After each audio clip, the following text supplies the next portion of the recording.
It was another quiet night at the office. No phone calls, no messages, nothing but junk mail and overdue bills to keep me company. Seems nobody wants to hire a real private dick anymore, a professional like me. A guy who does the detective work nobody else wants to do. A guy who wears hats and walks around in a black and white world. I began contemplating a more profitable line of work, like politics. We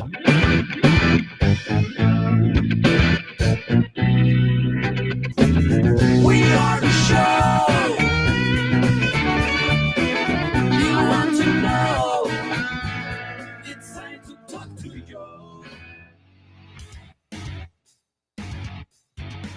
All right, folks. So we had a little bit of a sound effect in there by accident. All right, folks. Good afternoon.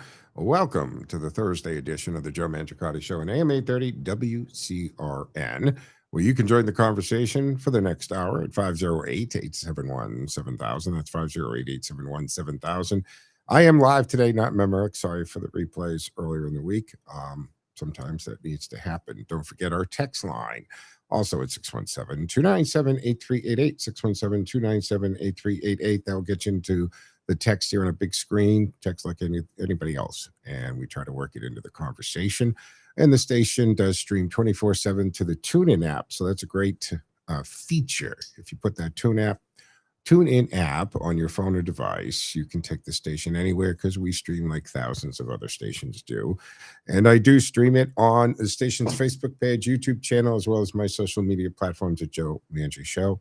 And you can check out my site at joemangishow.com. All right, today, flying the board behind the glass back at HQ. He'll get you set up and into the studio at 508-871-7000. So we have a lot to talk about. You heard the news. But actually, folks, before we do get into this stuff, I wanted to take a moment for something that matters far more than politics. And I don't know if you've known this story or seen this story, but we have a 16-year-old boy, Corey Hatch. He has been missing since February 1st. From his home in Hudson, right down the street here, local kid. He's still missing, and officials are asking for the public's help with this. Corey is reported, he's a teenager, he's a male teenager from the Hudson area, and authorities believe he may still be somewhere local. That means somebody out there may have seen something, heard something, knows something, and they did not realize that it was important. I can tell you from doing many missing person and runaway teenager cases and so forth over the years, the littlest thing can mean something when it's all put together by an investigator. So let me say this pretty plainly. If you have any information at all, no matter how small it may seem, please contact the Hudson Police Department. The number for them there, you don't do the 911, you call them directly, 978-562-7122. Again, that's 978-562-7122. All this is on the my Facebook page, the Joe Mangiacotti Show Facebook page. One detail, one tip, one conversation remembered the right way can make a difference in this. And for the rest of us, let's do what communities are supposed to do. And that is share the information, keep your eyes open, keep Corey and his family in your prayers. This is a family living every parent's nightmare. And right now, they need help, support, and answers. So we pray for Corey's safety. We pray for his family's strength. And we pray he is brought home soon. And if you know something, again, Hudson Police Department, 978-562-7122. 978-562-7122. Okay. So I hope that helps in some way or another. 508-871-7000 to join the conversations. Now, I know I haven't been here for a couple of days live with you, but I gotta talk about this. Minnesota Governor Tim Walz, right? And here's the heart of the story. I don't know if you saw him in front of the Oversight Committee or not, but he went before the House Oversight Committee. Congressman Brandon Gill, this guy, put him on the spot over the multiple whistleblowers. And he says, look, there's been a pattern during the Walz administration. Now, I think you and I know that he's not seeking his third term because he knows he's got this, well, you think he understands the tornado coming his way. But he put it to Walz and the administration and all this that was happening under it, that if you raise concerns about fraud, especially involving certain, say, politically sensitive communities, you risk being branded a racist or Islamophobic instead of being listened to. And Gil went right in on this. He zeroed in on one particular case, Faye Bernstein, a Minnesota Democrat of the Human Services Compliance Officer. Bernstein says she faced retaliation after flagging problems with state contracts. And later, a watchdog group, right, they also looked at this and they found $29 million in unauthorized payments tied to 2 Native American tribes. This, when you start adding up this, we're into billions of dollars in fraud and corruption in Minnesota. Imagine when we take a look and accumulate all of this fraud happening in 50 states. But right now I'm focused on Minneapolis. Well, I'm focused here. And Gil's point was simple. When someone inside government tries to stop waste, fraud, and abuse, are they protected or are they punished? Walz said whistleblowers are protected. Well, you would hope so, as the sitting governor. But Gil came armed with more than one case. He also cited Minnesota State Rep. Kristen Robbins, who says there are dozens of credible whistleblower reports, all telling the same story. Keep quiet or be accused of bigotry, or worse. Watch your career. Take this hit. Denied promotions, denied time off, even allegations of electronic surveillance. That is the climate being described by Gil and others on the committee. And don't forget the Ellison, that audio tape that's been leaked and is out there. We're here, he's saying, don't worry about it. You go on doing what you're doing, I'll kill the investigation. Then came the key exchange. Gil asked Walz directly, is it racist or Islamophobic to highlight and try to stop fraud? Good question. Walz answered, it is not. And that's the headline moment, because Gil's response was essentially, fine. Then why did your administration allegedly send exactly that message to people trying to expose wrongdoing? Exactly. A lot of money here, guys. And that's the larger issue here, too. This is not just about one committee hearing or one political clash. It's about whether government protects the public purse or protects itself. If whistleblowers are intimidated into silence, fraud doesn't just continue, it grows. And taxpayers are the ones left holding the bag. What say you? 508-871-7000. This is crazy that Robbins, who became the whistleblower, has clearly outlined examples of denied vacations, denied promotions, and how people were harmed professionally. In some cases, she's talking about electronically surveyed. Woo! Wonder, is Minnesota a one-party state for the recording? This is interesting. But how did all this happen? And how did Ellis, or why did Ellis and why did Walz not do anything? Because they didn't want to. Look at Walz. He's so petrified of being accused of being Islamophobic or racist, to the point, and the voting bloc. And obviously, we're talking about the Somalian community, which is very large there. I mean, look at the congresswoman they have. So the point is, did they help with the situation? Did they listen to these whistleblowers or not? 508-871-7000. Let's go to the phones. Hey, Mark. Good morning. What say you? You know, it's good to see that our tax money is being put to good use. Now we finally got a United States Navy that's doing the job that a U.S. Navy is supposed to do. Yeah. Like, they just declared that the U.S. Navy, they haven't done this, I don't think, since World War II.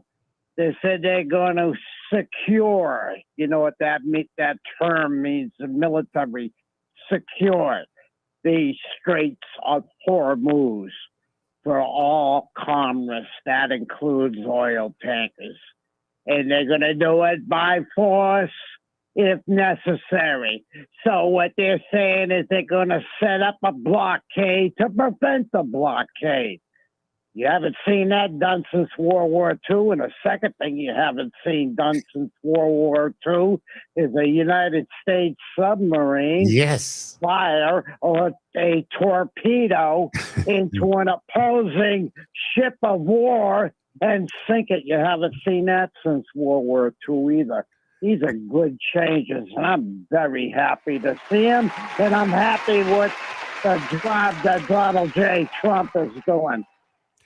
Mark, absolutely. And when I read about that, right, think about that, folks. I don't think we, meaning our United States Navy, has sunk a ship by torpedo for about 70 years or so.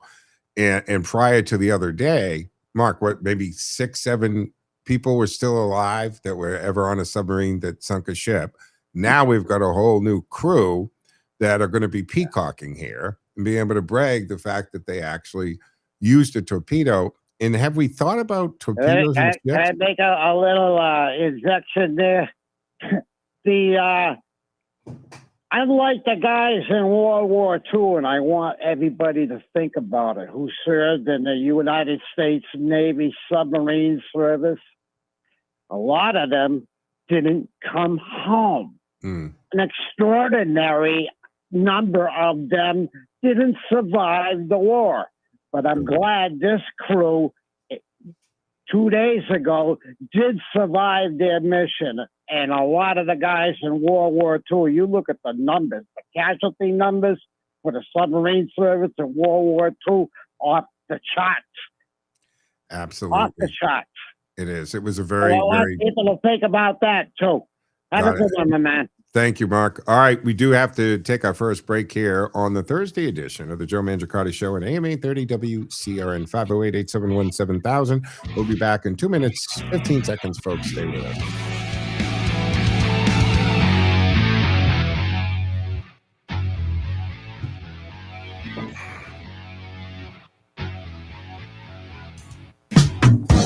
Boston, are you ready for a show that's unique and different? Blind and Beyond Radio Show is the only commercial radio show in the world for the visually impaired and the blind community. We are the bridge between the blind community and the sighted community.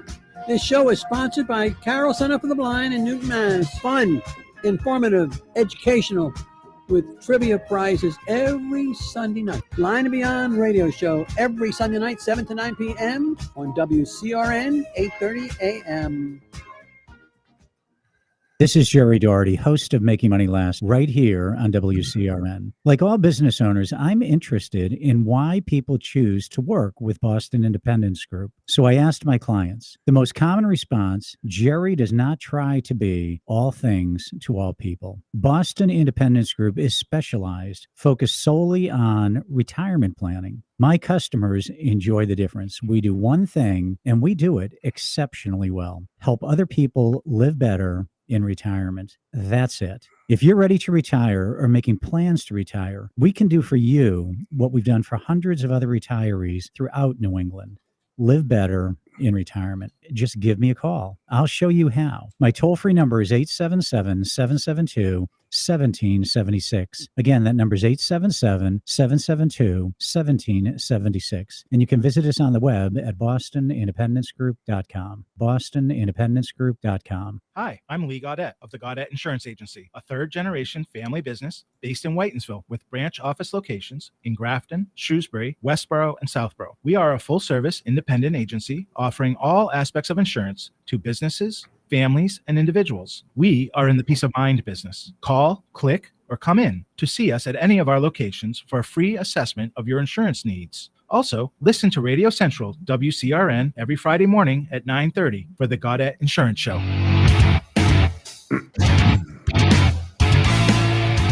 All right, folks, welcome back here to the Thursday edition of the Joe Mangiacotti Show on AM 830 WCRN. Reminding you can join the conversation at 508-871-7000. 508-871-7000. Lines are open and available. So I do want to talk about Operation Fury, but however, to Mark's point, and I intended to bring this up because this was something. Yesterday, March 4th, our submarine sank an Iranian warship with a torpedo. And this marked the first time since World War II that an American submarine has sunk an enemy vessel in this manner. And it occurred in the Indian Ocean, and it involved the Iris Dina, an Iranian frigate. Now, the part of this that I started to get curious about, so they do this, and it was, several miles off the southern coast of Sri Lanka. Casualties, ship had about 180 people on board. And then the Sri Lanka Navy rescued 32 survivors, but they also recovered 87 bodies. And the submarine used a Mark 48 torpedo designed for sinking ships. And it's part of the bigger operation. But here's the question that I started to think about. The survivors, 32 survivors. What happens to them? Are they prisoners of war?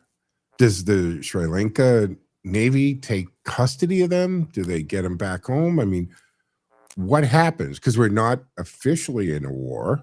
It's a military action. Should we take them as prisoners of war, follow the Geneva Convention, et cetera? How we do that? Do they stay in Sri Lanka until Iran is reset? Or does Sri Lanka Navy just get them back into Iran? Do they want to go back into Iran at this point? I mean, would you? I don't know. But we sunk a ship with a torpedo. And not since World War II have we done that. So good job on these guys. And to Mark's point, the casualties for the submarine service during World War II was incredible. I mean, it's just so many lives were lost in the submarine corps. But these guys did a great job. They're all alive and well. And let them do their peacock, and they deserve it all they want. Good job on that. So Operation Fury, and what's really happening, right? Because if you're still picturing, a war and what's going on with boots, rifles, tanks, you're so behind the curve. And the geeky, nerdy part of me is yes, this is horrible, and because of what we have to do there, and lives are being lost, we're wiping out the Iranian leadership from top to bottom. But we're getting a look at some incredible weaponry. And I know, Trump would talk about how great our military is and what this has, but we're getting a glimpse at some of this. And what the reporting is describing is a modern kill chain where weapons, or the weapon, isn't just this one missile or bomb that we're lobbing. The weapon is the entire system. Space sensors, cyber operations, electronic warfare, precision strikes, and now it seems directed energy lasers. And let's start with the Space Force.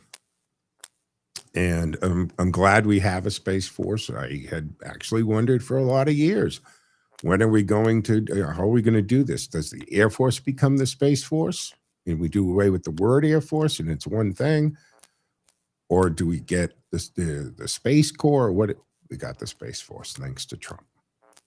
And the way you stop missiles is you don't wait and see. See, they detect them the moment they light off the heat plume. And they track the trajectory instantly. Within seconds, they have the trajectory. And if it changes, they got the change. That early warning is feeding this entire response. Interceptors get cued. Units get warned. Strike assets get pointed in launchers and command nodes. That's why the report talks about missiles getting taken out in their tracks, because the system is built to be first to know, first to see, first to act. It's very impressive. And then comes cyber command. In the electronic warfare layer here, if Space Force and ISR identify where radars and sensors networks are, cyber and jamming can blind them, disrupt them, brick them, so they can't track, coordinate, or fire effectively. And we've seen it. We saw this even in Venezuela, where the Chinese and Russian equipment that they had for defense failed miserably. We took it out in seconds. And we're doing that here. China's embarrassed. A lot of that equipment in Iran is China designed and built. And it's not working very well. So in the article, one of the articles I was reading describes the pre-strike cyber hits on communications and sensors networks to disrupt, disorient it, and confuse it. And that's exactly how you reduce the enemy's ability to respond. They can't, guys.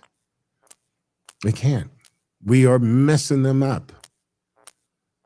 And not because we lobbed a missile at the base or the mobile launching truck.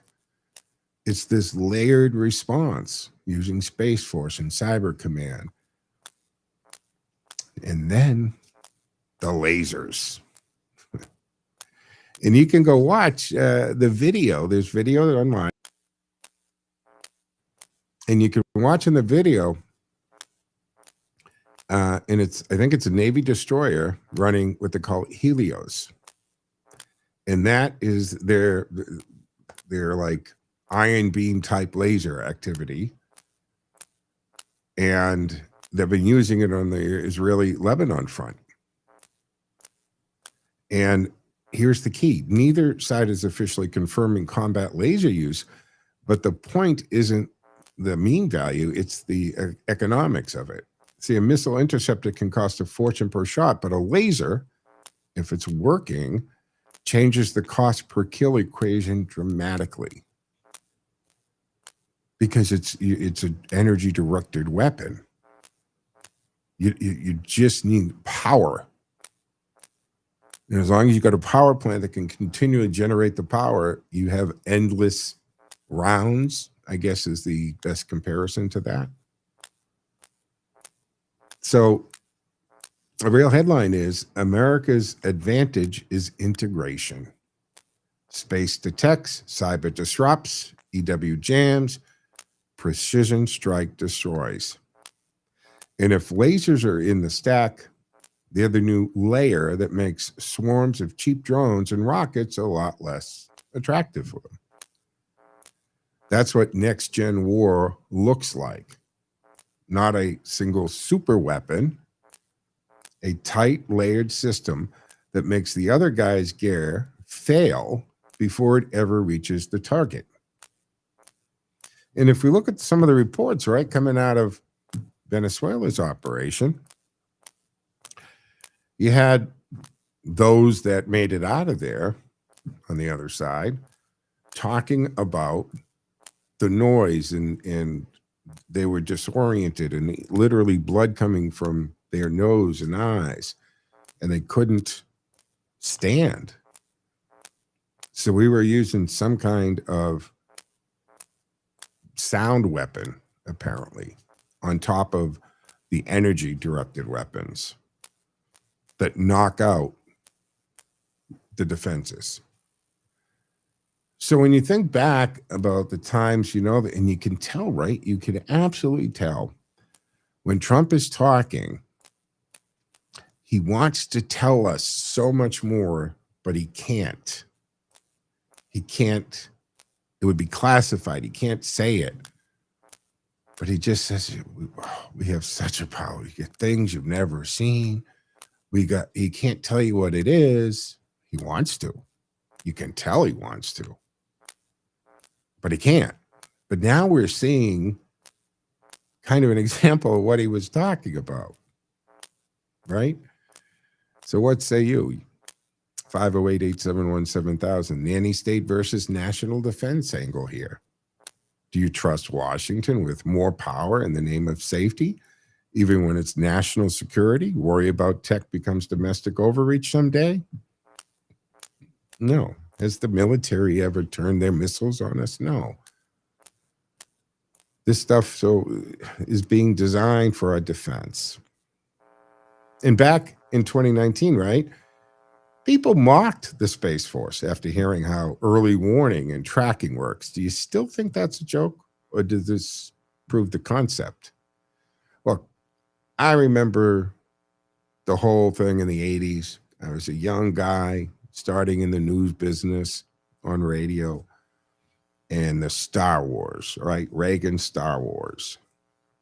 Now, back then, I mean, the idea is fantastic. It's similar to the concept of an Iron Dome, that we would have these satellites orbiting in space that would just use lasers and pop out any missiles that take off. Did we have the technology and did we have that? No, didn't matter. Reagan convinced the old Soviet Union that we did. He convinced the planet that they couldn't decide whether it was BS or it was real. And America had something called Star Wars. We have the technology. We do basically have that. It's going to get bigger, right? I mean, Trump wants the Golden Dome over the United States. And it's going to happen. It is happening. It's happening. We've seen that we have that ability now in between Space Force and our sensors and satellites. We're seeing this stuff and we're knocking it out. Iran has lots of suicide drones, more than we knew, by the way, more than we understood to be. But anything electronic can usually be affected by EMP pulses, right? Electromagnetic pulse. And in this case, directed energy weapon, they don't have a chance, folks. 508-871-7000. We're going to have to take our mid-show break here on the Thursday edition of the Joe Mangiacotti Show on AM 830 WCRN Radio Central. And don't forget, we're streaming to the TuneIn app and my social media platforms at Joe Mangi Show. So you can go to Facebook, YouTube, Rumble. Of course, we're on the Rumble channel as well, and X and LinkedIn, and not LinkedIn. Yeah, I think it's LinkedIn, and Twitch TV for all that. Anyway, take a break. Back on the other side, folks. Woohoo!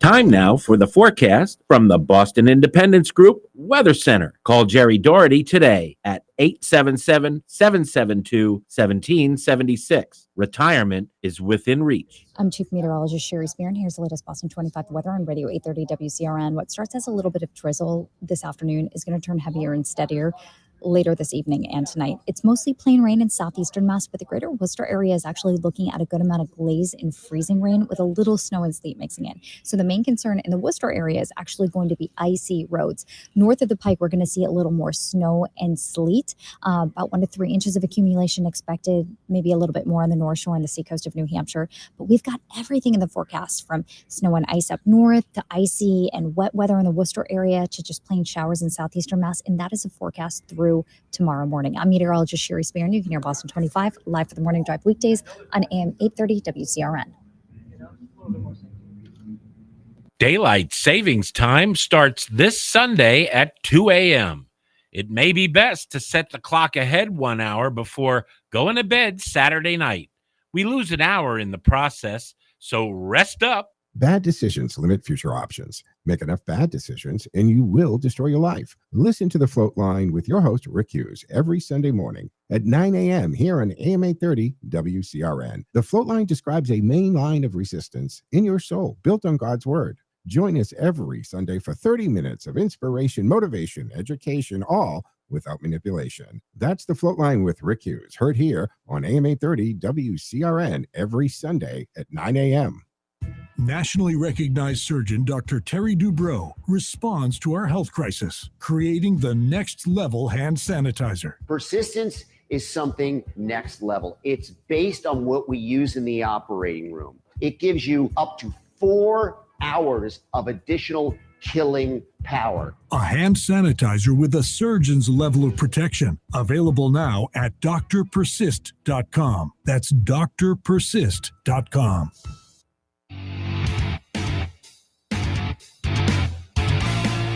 All right, folks, welcome back here. Second half of the Thursday edition of the Joe Mangiacotti Show at AM 830 WCRN. Reminding you can simply join the conversation for the time we have left together at 508-871-7000, 508-871-7000. Text line 617-297-8388, 617-297-8388. Let me check the text line, by the way. But that's too long. Yeah. Sometimes these texts, you might as well send an email, but I'll get to that. So anyway, the line's open, 508-871-7000. And of course, Ted will get you in there. But Operation Fury, when you look at the cost per shot reality here, if lasers can take out drones and rockets cheaply, are you for accelerating it, even if it means big spending up front? Look, directed energy weapons, basically lasers, it's the upfront cost of the energy weapon, but then you have, as long as you got power, endless ability with it. When we launch a missile, think about it. It's millions of dollars to do that. Remember when the Biden administration let that balloon casually float across the country, which it was clearly being directed, intelligence direction, and then hovering over military installations and bases, and then you let it go through across the entire width of the United States of America before shooting it down. And do you recall? We did shoot it down, but it took the pilot 2 missiles. Those 2 missiles ended up between the plane being in the air and those missiles, it was a few $1 million to do that.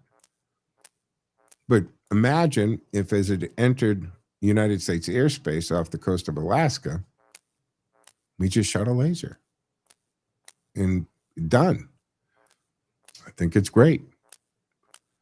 So Israel and U.S. coordination, that's happening. Should the U.S. integrate even more tightly with Israel's missile defense and directed energy systems, or keep separation to avoid being dragged into those conflicts? Look, they've got the Iron Dome over there, and Trump wants, of course, the Golden Dome. Naturally, that's what they'd call it, right? Hey, did you read about, I mean, I think about the Boston Tea Party because we take our drinks very seriously here. And by the way, the Tea Party, a lot of what got that going, by the way, I think if you read the history on it, it was also the coffee tax. It was tea and coffee tax. And coffee was actually more expensive, right? Because coffee was being popularized in the new colonies. But they decided to throw the tea over, not the coffee, because of that reason. It was very expensive. So I'm looking at this Dunkin' Donuts and RFK Jr. standoff or collision here, right here in Boston.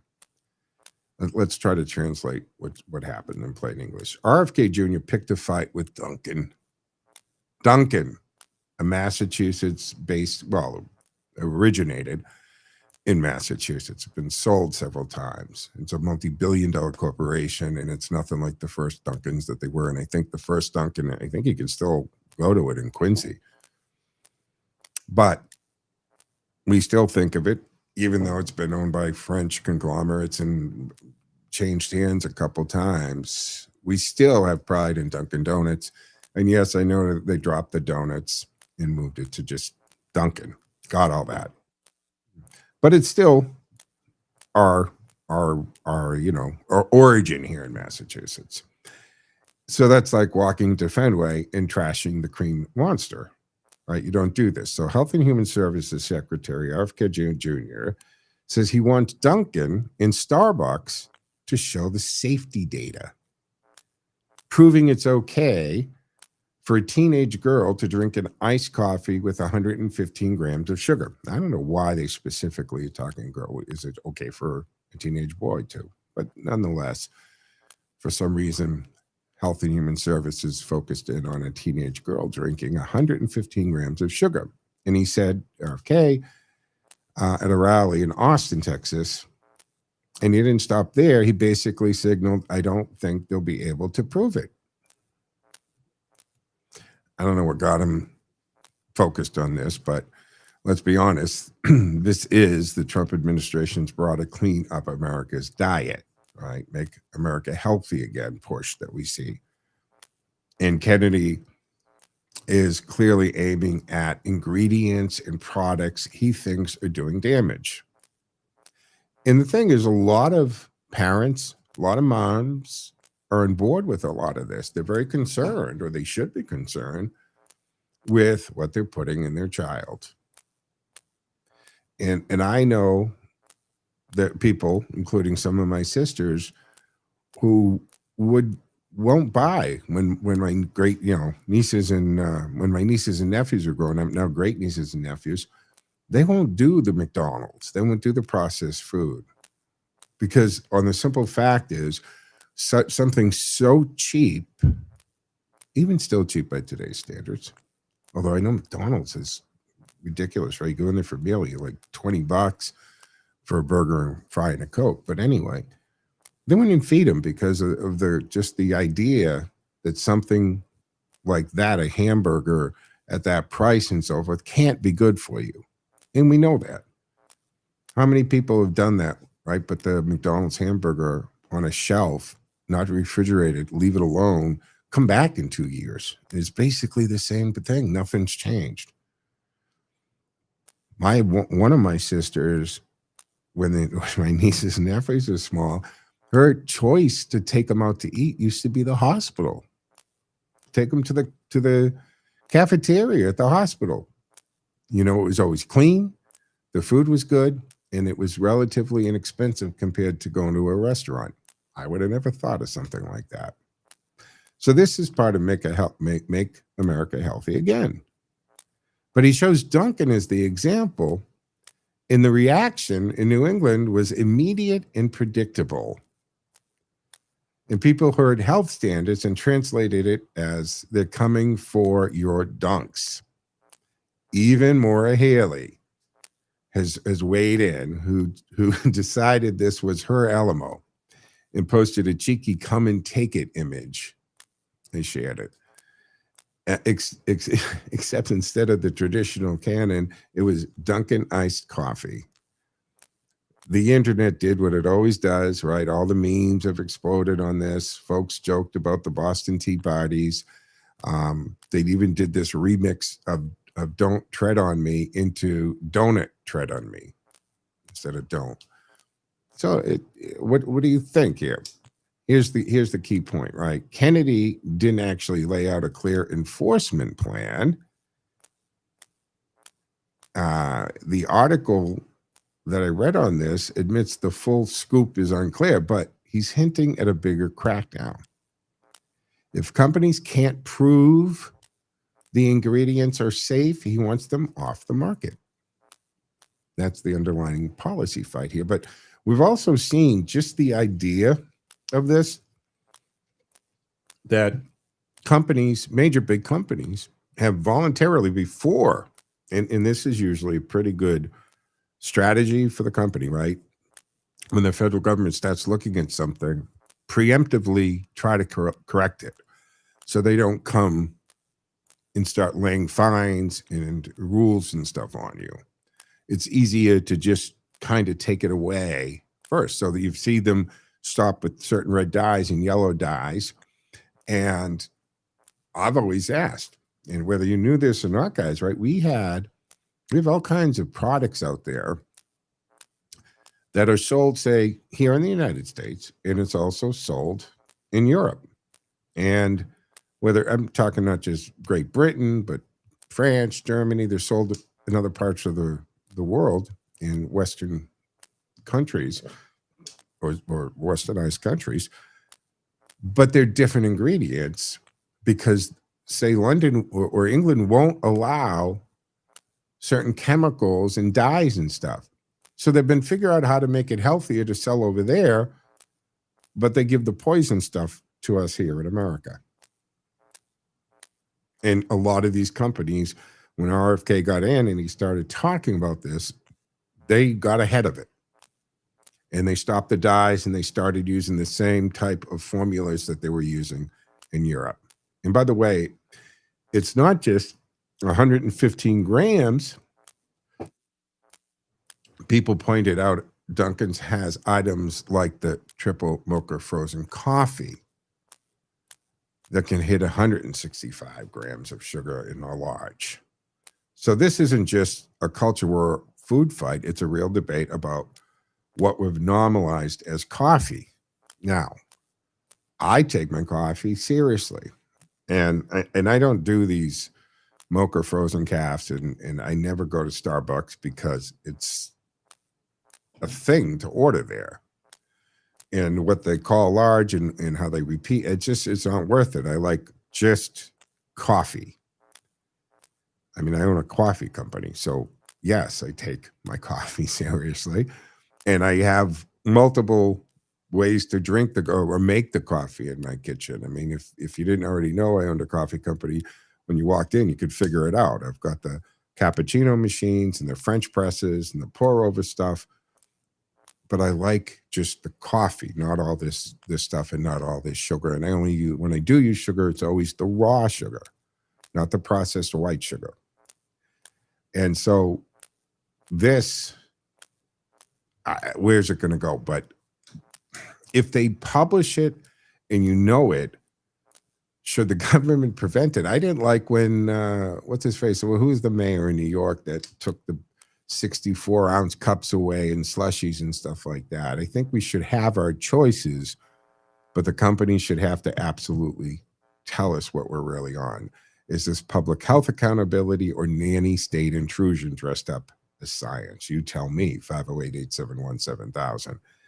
And if Haley wants to make Dunkin's political symbol, fine, but let's also admit that the numbers are insane on that stuff. But folks, we got to take a third and final break here on the Thursday edition of the Joe Mangiacotti Show on AM 830 WCRN. 508-871-7000 to join the conversation. That's 508-871-7000. Lines open and available. Back in 2 minutes and 15 seconds, folks.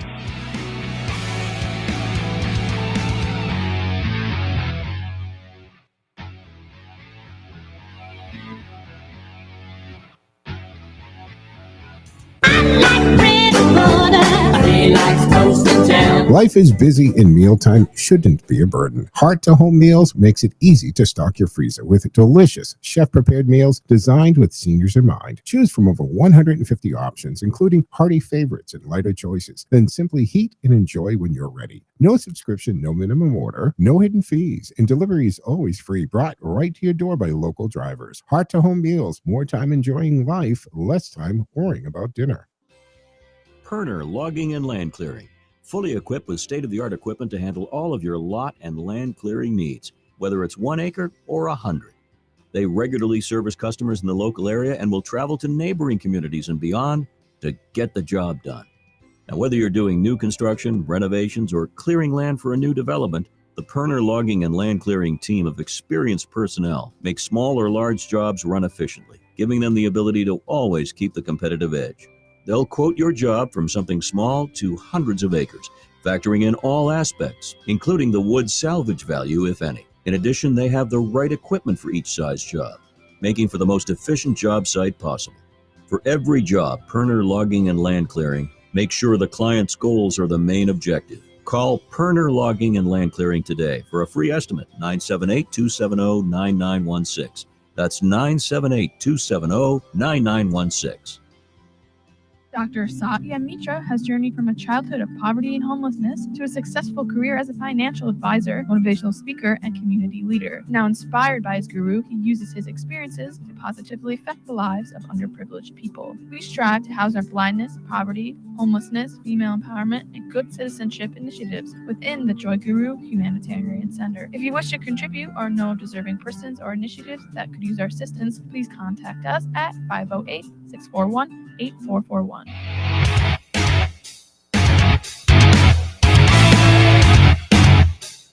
All right, folks, welcome back to the fourth and final segment here on AM 830 WCRN Radio Central. Quick announcement. So the Float Line, a new show, kicks off Sunday at 9 o'clock to 9:30.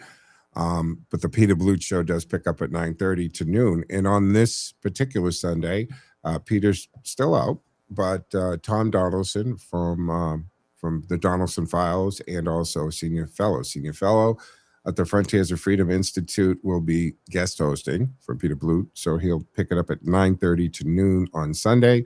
And check out this new show, The Float Line.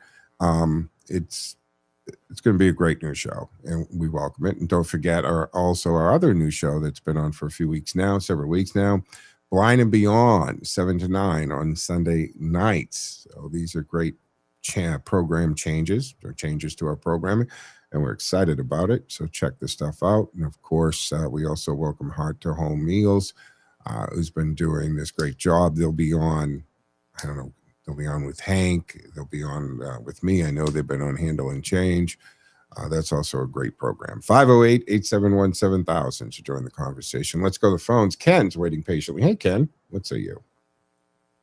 Hello, Joe. It's good to hear that I have a chance to talk to Tom on Sunday.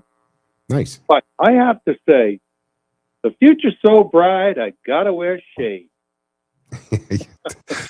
Those lasers, man. What do you think of this? Because, we're actually seeing what Trump has hinted at, right? Yeah, you're getting into the technology, which is neat, and I'm glad you have expertise to pass on to this. It's certainly nothing that you would hear on the TV. No. Because they're awful. But the world, particularly our world and our country, is terrific, as awful as they are. I mean, all of the good that will come out of what's happened past week, you need like 3 hours to go through the list of things how many things good as a result of this. Not to say that we're, everything's clear, it's going to be all hunky-dory in Iran. It's not going to be easy, but are you kidding me? If you live in the Middle East now, compared to the past 47 years, the weight that's been taken off your shoulders, I don't care what religion you are. This Iranian regime, whatever you want to call it, I mean, it's awful. They were threatening everybody. It didn't matter if they're your friend or not. They were just a menace. Yeah.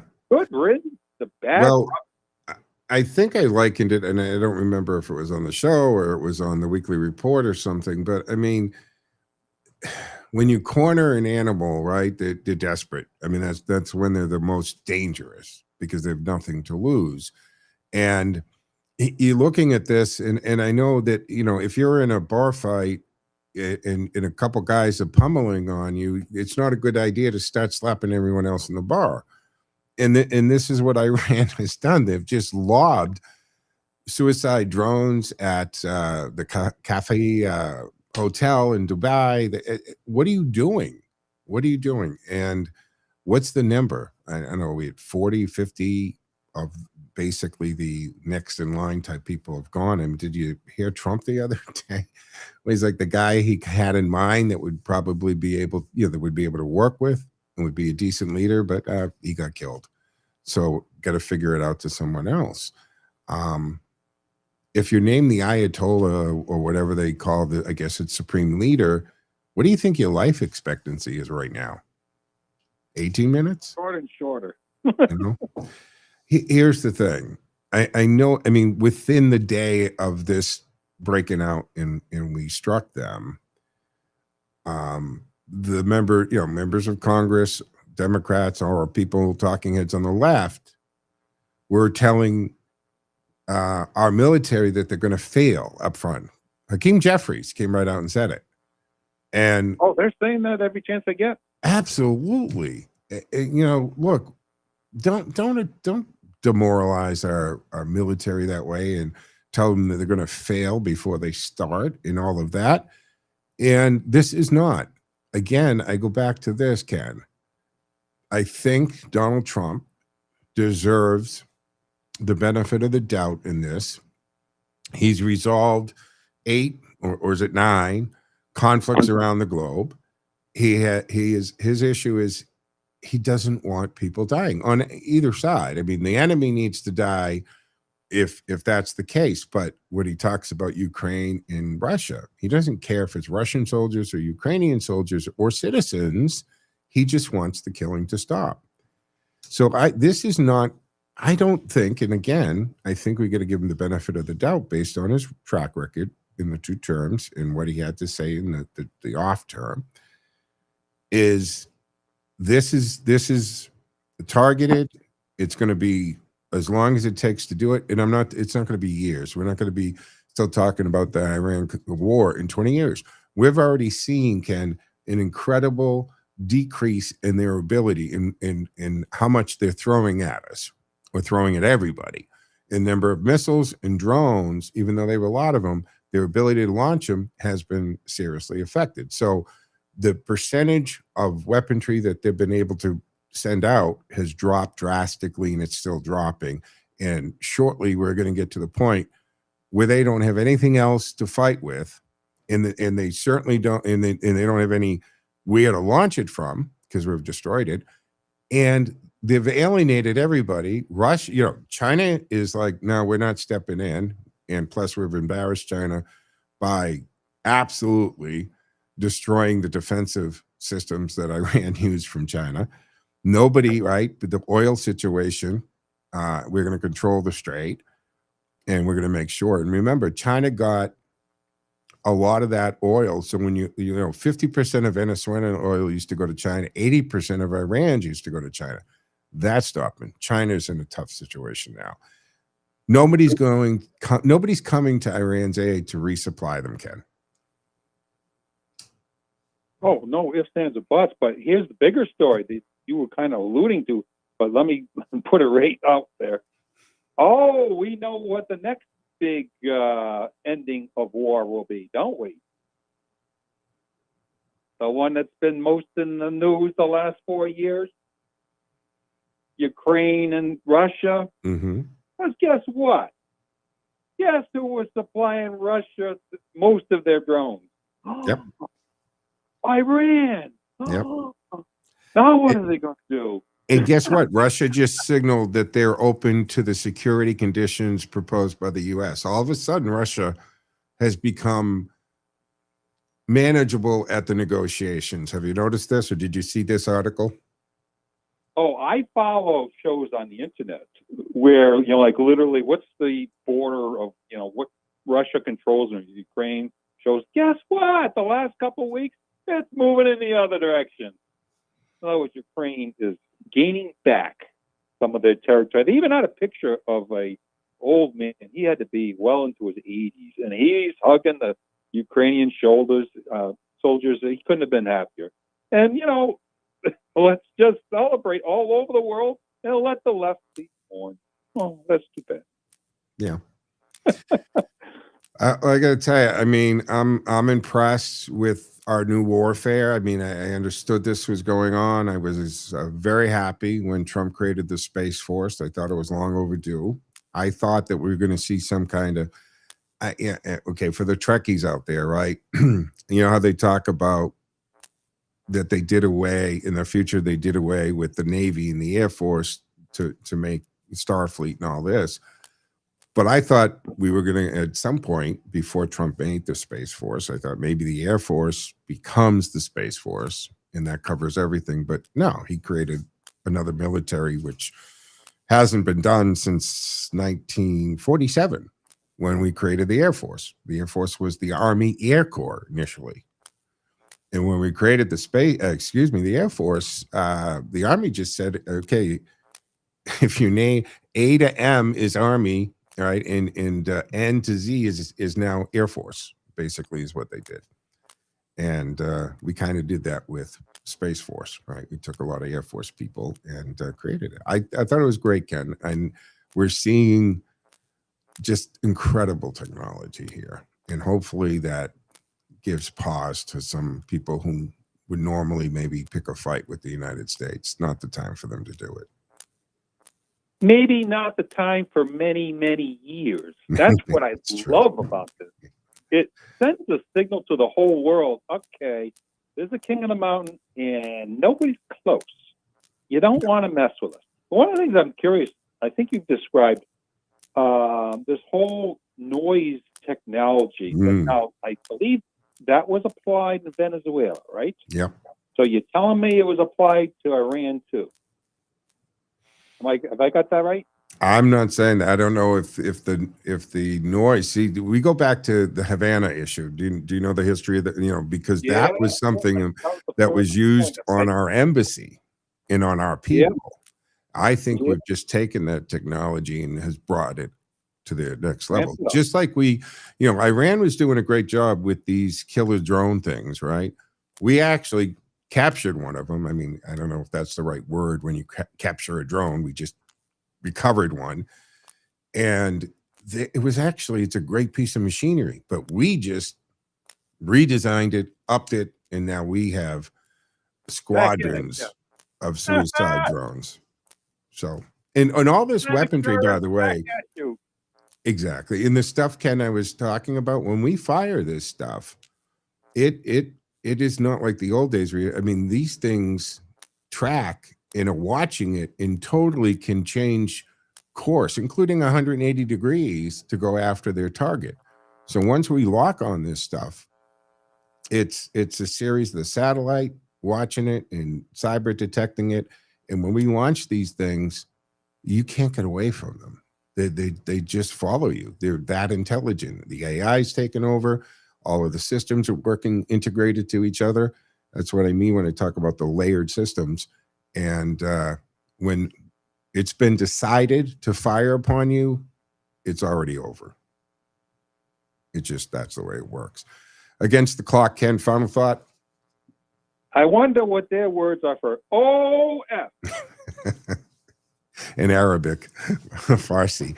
All right, Ken, thank you for the call. Appreciate it. Always a good call. I do appreciate it. I was going to roll the number, but we're at the end of the Thursday edition of the show, so thank you for joining. Have a great weekend. Don't forget Tom Donaldson in for Peter Blute. Listen to The Float Line. Listen to Blind and Beyond. That does it for me, guys. Have a great weekend. Joe out.